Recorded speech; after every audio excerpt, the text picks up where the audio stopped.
Hey guys, Dazzler Magic here, and you know what? At a certain point, I'm just gonna have to stop compiling notes and looking up stories, because they seem infinite at this point. But hey, if you have your own story from the event, or someone that was there, or something you heard about on social media or whatever, put it down in the comments section. Now do note that on this channel, on every video, all comments are held for review, and I have to sleep sometimes. So if you don't see your comment or any comments, it's not broken, it's just they're all in the queue. But by the way, you might have noticed on my channel, 0 scams, 0 spam, and 0 hyper-offensive comments.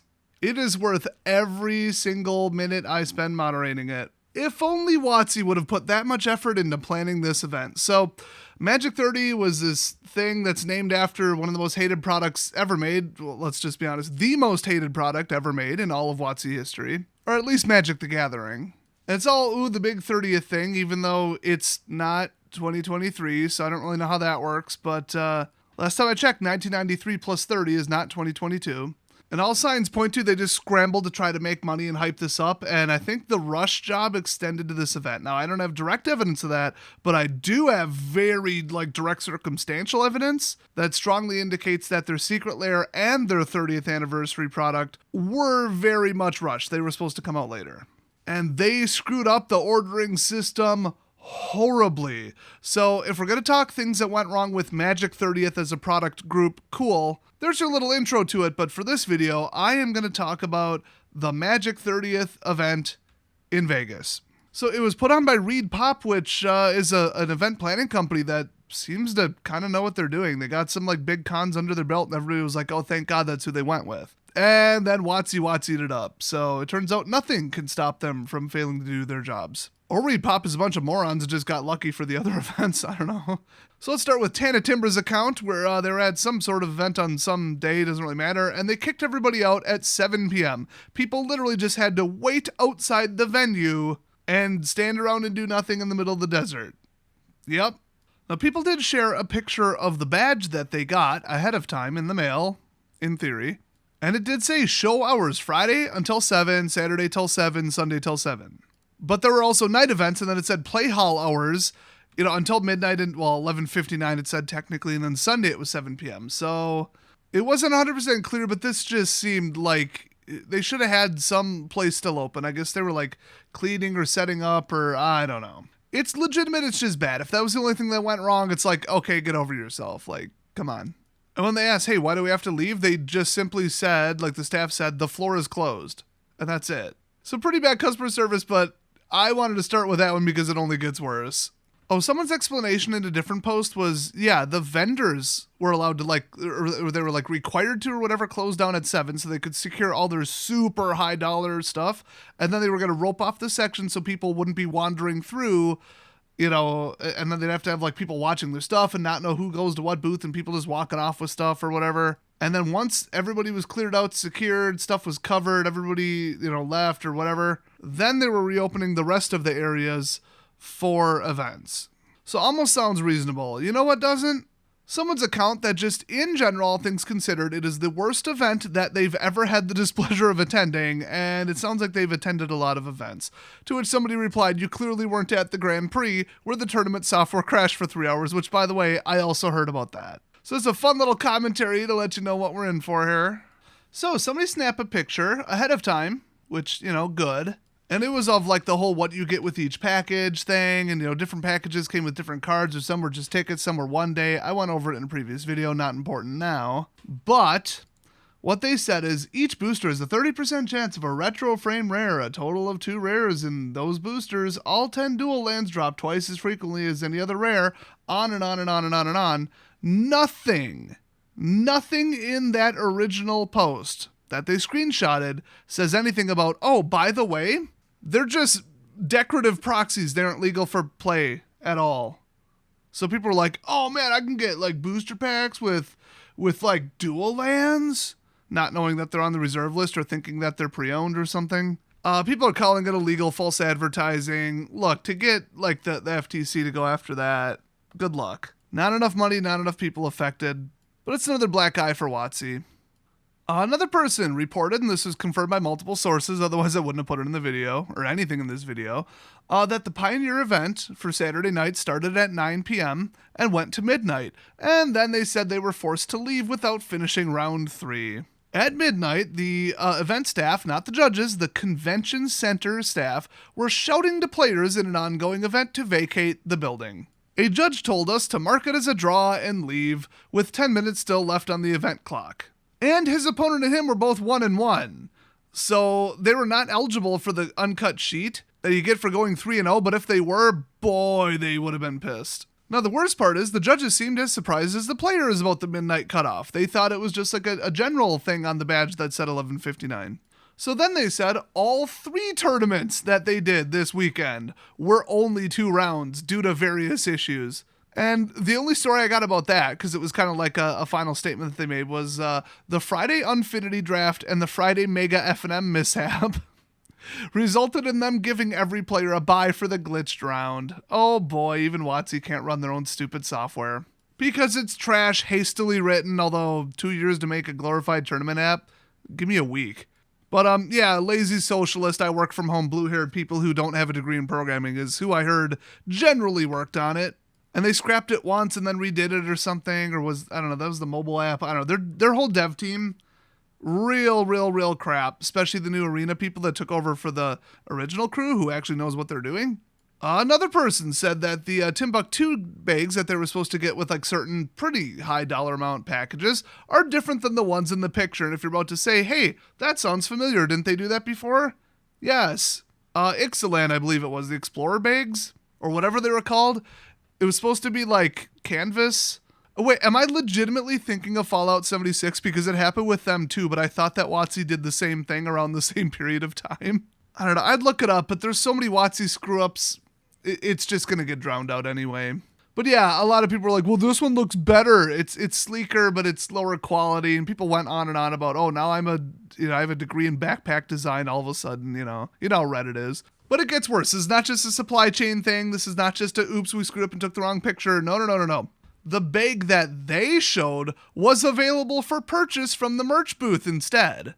So you didn't get it with your high-paying package. You got it from the merch booth. But that didn't stop them from showing a picture of the bag really close to where you buy the packages. Oh, that's a bait and switch if I've ever heard it, based on their account. Oh, and then afterwards they tried to cover it up. / fix the problem, depends on your perspective, by removing the picture from the site. Guess you don't know how like archive.org or the screenshot button works. Next, Magic 30 is unwilling to offer refunds in the case of a positive COVID test. So this person posted, I was literally about to leave for Vegas yesterday, but then they had some mild cold-like symptoms that day.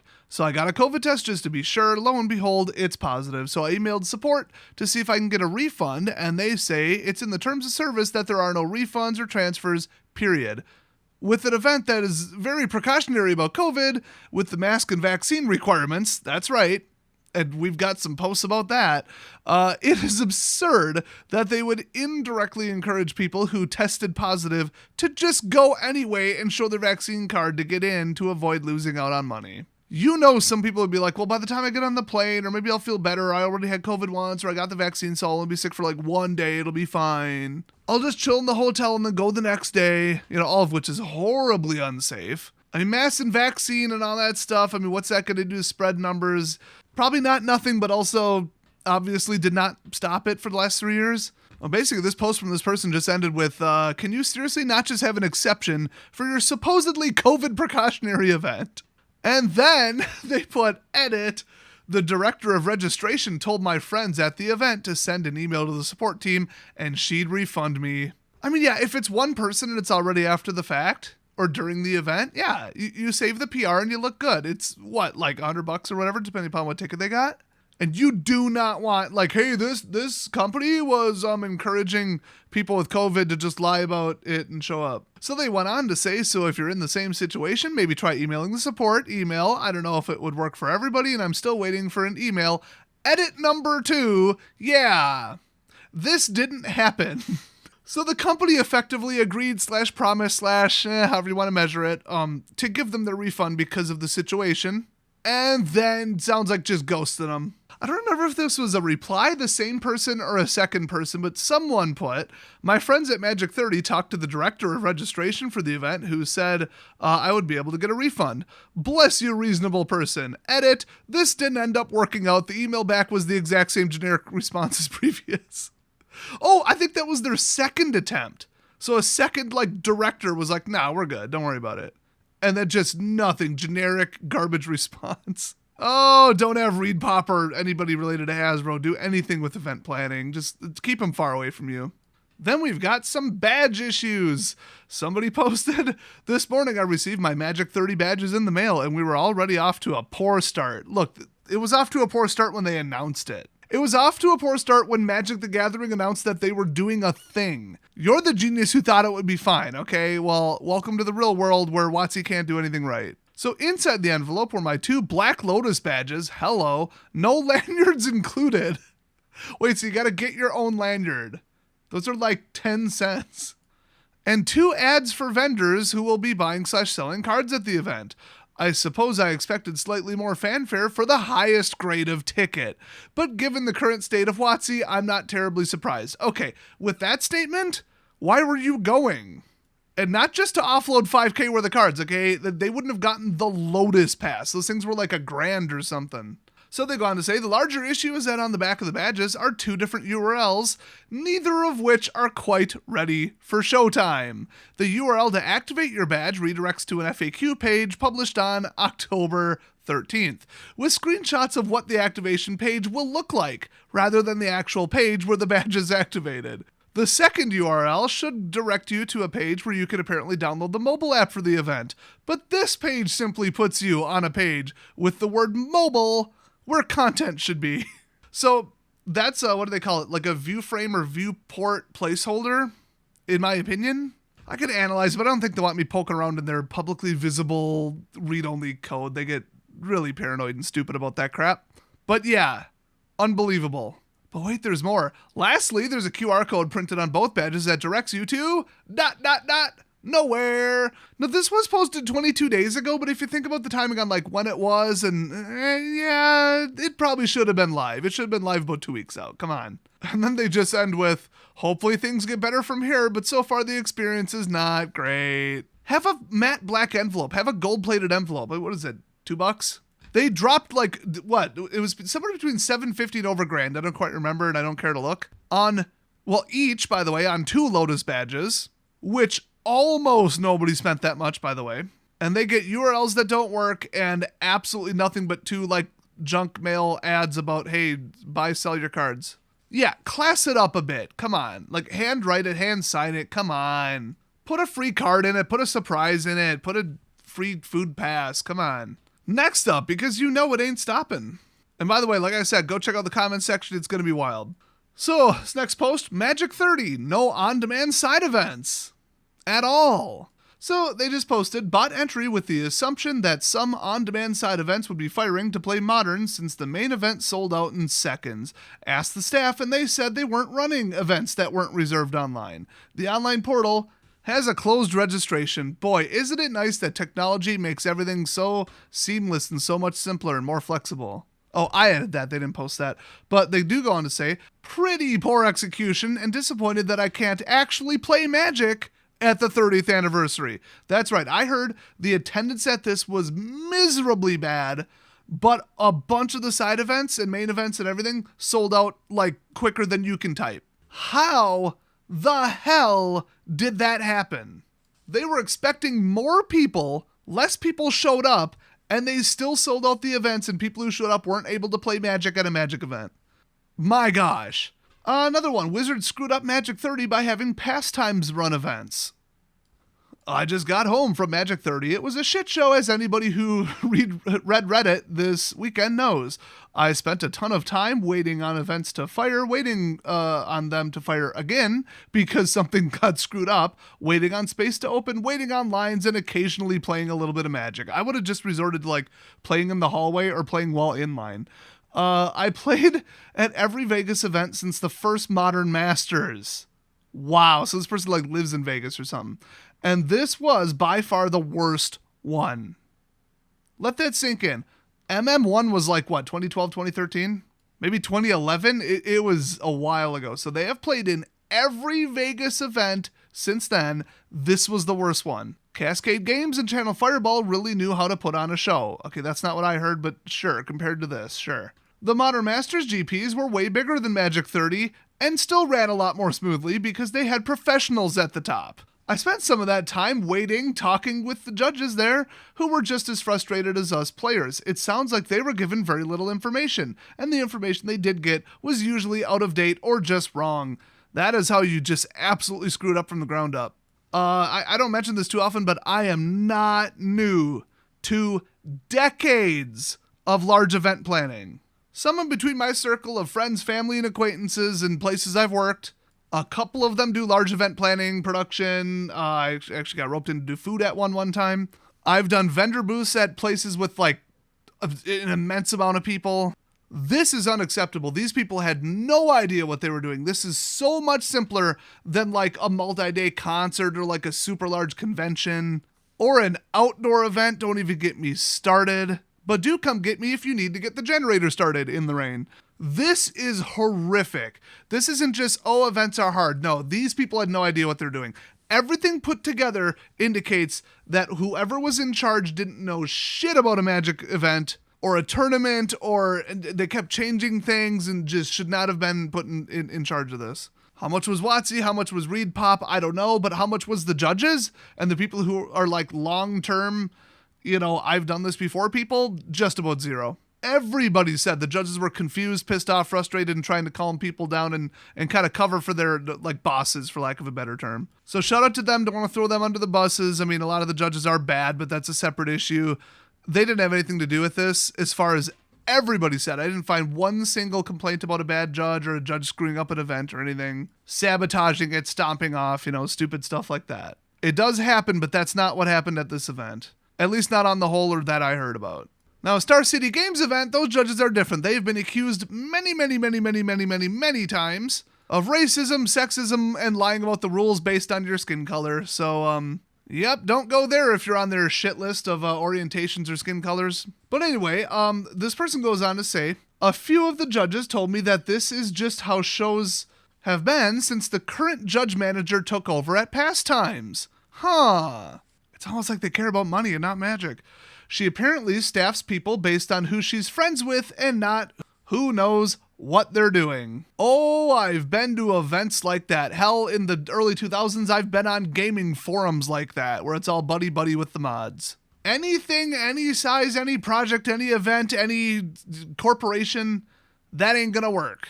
And I bet you politics and gender were involved in this too, because it's a lefty freak organization. So anyway, they say this is why things went wrong. The people fixing them just made them worse. And then another common complaint from the judges was that the organized play manager, they think their name was John, just doesn't have the skills to run an event this big, but refuses to ask Star City Games or Channel Fireball people who have done it before for help. Yep, lied about their qualifications, got the job, and then just completely punts it and doesn't want to look bad so that they can keep the job and keep getting paid. That or egos are involved, because this isn't that money-making, let's be honest. So then they end with Wizards. If you want to run events this large, you need to get a tournament organizer who knows what they're doing. Pastimes screwed up your reputation this weekend big time, and they're going to keep doing it until nobody wants to go to your conventions anymore. Well, nobody even wants to buy their products or play their game anymore from any metric I've seen. From the stock price to the arena active user count to some inside stuff I've allegedly been leaked that can't verify and I'm not going to put on my channel anyway. Yeah, it's not going great. And now their big comeback tournament is this. Now all the big event mega fan people are on the Magic subreddit, and they got to see dozens and dozens of posts about how bad this was. So they ain't showing up to anything that WotC does in the future. I wouldn't even be surprised if WotC just doesn't hold anything like this ever again. But they have competitive tournaments. And I'm not sure who's running them. It's usually they just kind of bring in their own people, latch onto an existing con like a Comic-Con or something, which is actually kind of smart from a financial standpoint. Why would it have to be an entire Magic the Gathering event when you could just show up to another geeky event and just throw your own thing there? It's just like a lot of like DreamHack LAN parties used to just go to somewhere else that they thought their people would be at. Oh yeah, gamers might go to this. It's a game collectibles event. Let's throw a LAN party. Done. And then you just had to show up and do your part and let the rest of the event planning go to the event planners and the marketing. It's brilliant. But not when you have pastimes come in and do the judging and the rules and the tournament structure. That is incredibly stupid. They play favorites. They have no idea what they're doing. They have no interest in doing anything but covering their own butts. It is sad, pathetic, and completely unacceptable, almost to the point of, like, really just, if you were there and you're dissatisfied with something, we need everybody to just blow up their email, customer support, and just demand a refund. You don't think you're actually going to get it. Just let them know that you're pissed off and why. Because remember, this isn't about embarrassing them. This isn't about roasting them. This is like a one-on-one private email. Like, nobody's going to know you sent it. It's about, if they don't know what's happening, they don't know how bad it is, they are not going to fix it. So there's some more stories, like somebody who said, oh, if you're going to Magic 30 in Vegas, you'll need proof of vaccination. We weren't aware, as it needed, I misread that. We weren't aware that it was needed, and it took forever to track down a photo or digital copy. Now, see, they were warned about this, but people who live in, like, non-blue states are used to just walking around and living their damn lives at this point. And they're like, what do you mean? So, like, yeah, you really should read every word of everything before you buy the tickets and after the badges arrive and everything in between. This was clearly stated, but I could see it kind of also being a thing like, you don't know to look for it because you'd never think it would be there, kind of. But it's WotC. You should know it should be there. These people are still working from home because these 20-year-olds think that the virus is going to kill them if somebody sneezes on them. Honestly, if they're vegan, it probably will. It's funny how these stereotypes and archetypes, people are like, oh, that's like from Hollywood movies. It's a cartoon character. And then we just keep meeting people like this. They're like this and worse every time they jump on Twitter or a live stream. It's amazing. So, like I said, if you got some stories from it, hey, post them down below. I doubt I'll make a part 2, but if people are like, man, how much worse did it get? What are some little side, smaller stories or bigger stories that I missed? Or something that you yourself, if you were there, want to share, but from like a burner account so it can't be traced back to you as easily as Reddit. Go for it. I'll approve them in the morning. So, hey, thanks for watching, everybody, and I'll see you next time WotC does something stupid.